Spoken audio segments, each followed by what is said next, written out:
People like to tell us that we need to learn how to take criticism. Do we, though? Really? From whom? About what? And why exactly is every random opinion supposed to shape our reality? Let me tell you what's actually happening here. You're being trained to be penetrable. Not better, not stronger, not wiser, just more available for other people's projections, frustrations, and need to feel important. The system has convinced you that criticism is sacred, that rejecting feedback makes you weak, closed-minded, or fragile. But here's what they're not telling you. Most criticism isn't about helping you improve. It's about control. Criticism is rarely neutral. It implies a position. One is the evaluator, the other is being evaluated. Even if it's framed as help, the structure is already hierarchical. The system programs you to value honesty and objectivity above your own well-being. They train you to believe that filtering out garbage makes you dishonest, biased, or closed-minded. This creates a perfect security vulnerability. They can inject any poison into your space by wrapping it in the flag of transparency and fairness. You're supposed to give equal platform to intelligence and idiocy because anything else would be censorship. You have to let toxic people into your space because blocking them isn't objective. But the people demanding this honesty from you aren't honest themselves. They don't care about truth. They care about access. They use your integrity as a weapon against you, your principles as a way to bypass your boundaries. Real honesty isn't giving a microphone to every moron. It is protecting the quality of information from contamination by noise. And here's why criticism is such a perfect weapon. The system already programmed you to constantly seek approval from others. So when criticism comes, it hits you right in that programmed vulnerability. You desperately want to prove you're worthy, so you accept the garbage, process it, try to learn from it, anything to avoid the feeling of being rejected or wrong. That's why they can control you through criticism, because they taught you to need their validation in the first place. This is pure slave psychology. Accept all criticism, turn the other cheek, be grateful for the kicks. The system teaches you that enduring abuse makes you stronger, that swallowing poison builds character, that letting people walk all over you is somehow virtuous. It's the same logic they use to keep entire populations compliant. Your suffering has meaning, your submission is spiritual, your silence is wisdom. It's all for your own good. Notice how this learn to take criticism bullshit is only pushed on people who already have a conscience. Nobody tells Trump he needs to be more open to feedback. Nobody lectures narcissists about accepting criticism gracefully. The system only guilts people who are capable of feeling guilt, the very people who already overthink and self-criticize. It's the classic double moral standard I talked about in another video. Meanwhile, the actual assholes who could benefit from some honest feedback are immune to this programming. They just block, delete, and move on. The system doesn't waste time trying to make them more receptive. Don't you think there's a clear systemic boundary here? And here's the fear they installed to keep you compliant. If I stop accepting criticism, I become a narcissist. No, you won't. Narcissists don't worry about becoming narcissists. The fact that you're concerned about it proves you're not one. So, what's really happening when someone gives you unsolicited criticism? Usually, it's someone who needs to feel superior, someone projecting their own failures, or someone who just can't stand that you're doing something they're not. It's coming from people who need to feel important by making you feel small. Here's a question: how often are you the source of criticism?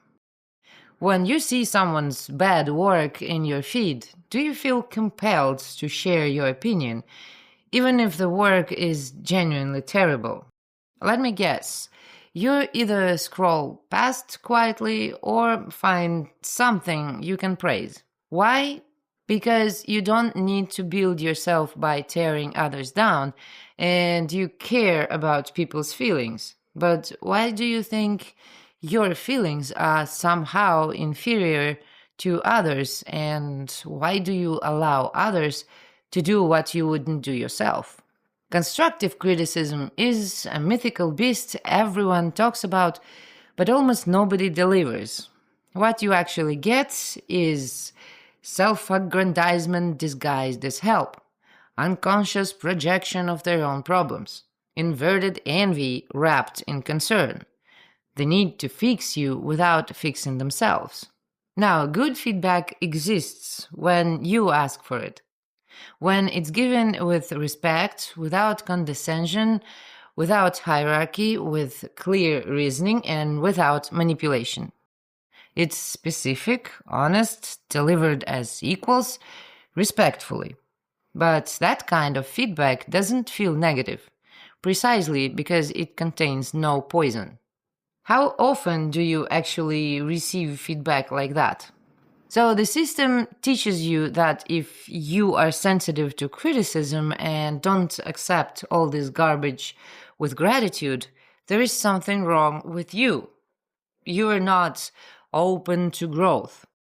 You can't handle feedback. Your ego is too big, you're too sensitive, you need to work on yourself. This is just gaslighting at an industrial scale.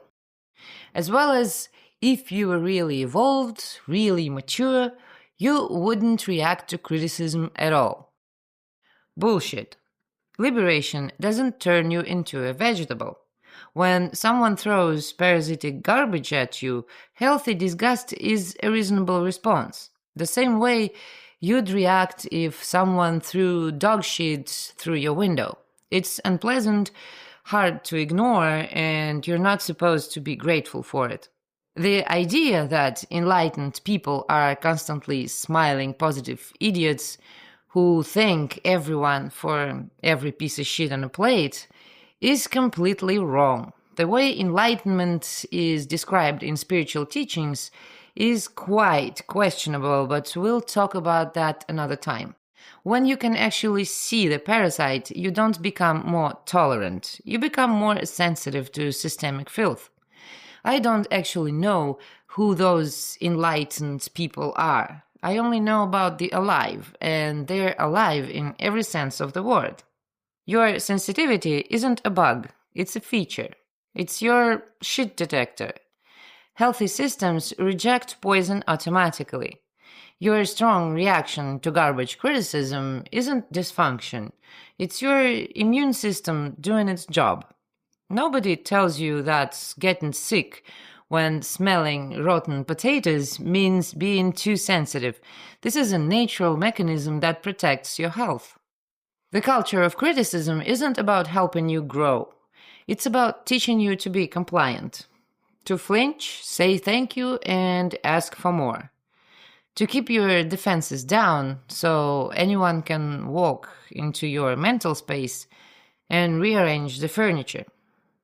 You're told that being open to feedback is spiritual, mature, evolved. But forced openness isn't growth, it's conditioning. It's training you to be an information flashlight that anyone can use to feel better about themselves. Every time you accept trash criticism for your own good, you're not growing, you're eroding. You're letting foreign code infiltrate your system and corrupt your internal compass. The system wants you to believe that rejecting criticism means you're afraid of truth.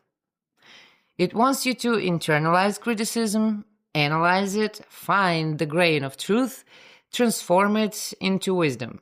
But what if there's no grain of truth? What if it's just someone's unprocessed emotional waste that they're trying to make your problem? Every time you analyze toxic criticism for hidden truth, you're running malware in your head. You're executing code you didn't write for a system that you never agreed to serve. The parasite doesn't just infect you, it convinces you that infection is virtue, that exposure is growth, that immunity is arrogance. It moralizes your vulnerability and demonizes your boundaries. Vulnerability is wisdom, they say, as well as freedom is slavery and ignorance is strength. They say negative feedback shows you where to grow. Bullshit. Growth happens when you have context, trust, and shared understanding, not when some random person decides to download their emotional vomit onto you and call it wisdom. Here's a great rule I found somewhere on the internet that will save you years of psychological damage. Don't take criticism from people you wouldn't go to for advice. But the system has convinced you that every voice matters. You have a brain for a reason, to filter what you consume. You wouldn't eat from a garbage bin just because food is supposed to nourish you. So why treat every opinion as a mental nutrition? So stop making yourself available for unsolicited feedback sessions. Stop believing that every piece of garbage thrown at you contains a lesson. Most of the times, trash is just trash, and the healthiest thing you can do is recognize it and dispose of it immediately. You're not obligated to participate in that dynamic. You're not a training ground for strangers to practice their superiority. You're not a submission portal for random evaluations. You have the right to curate your input, to block noise, to say this person's opinion is irrelevant to my life and mean it. You don't owe anyone your psychological labor or your consideration of their opinion. And you certainly don't owe anyone gratitude for their unsolicited judgment. That's not closed-mindedness. That's protecting your creative energy from people who want to drain it. That's refusing to let parasites convince you that their feeding is your growth. Criticism is not sacred. Your attention is. Your mental space is. Your creative process is, and you get to decide who has access to those things. So next time someone tries to shame you for not accepting their feedback with enough humility, remember, they're not trying to help you. They're trying to train you, and you have every right to refuse the lesson. Not every voice deserves to be heard. Some should just be flushed with gratitude. Gratitude that you're smart enough to recognize shit when you see it.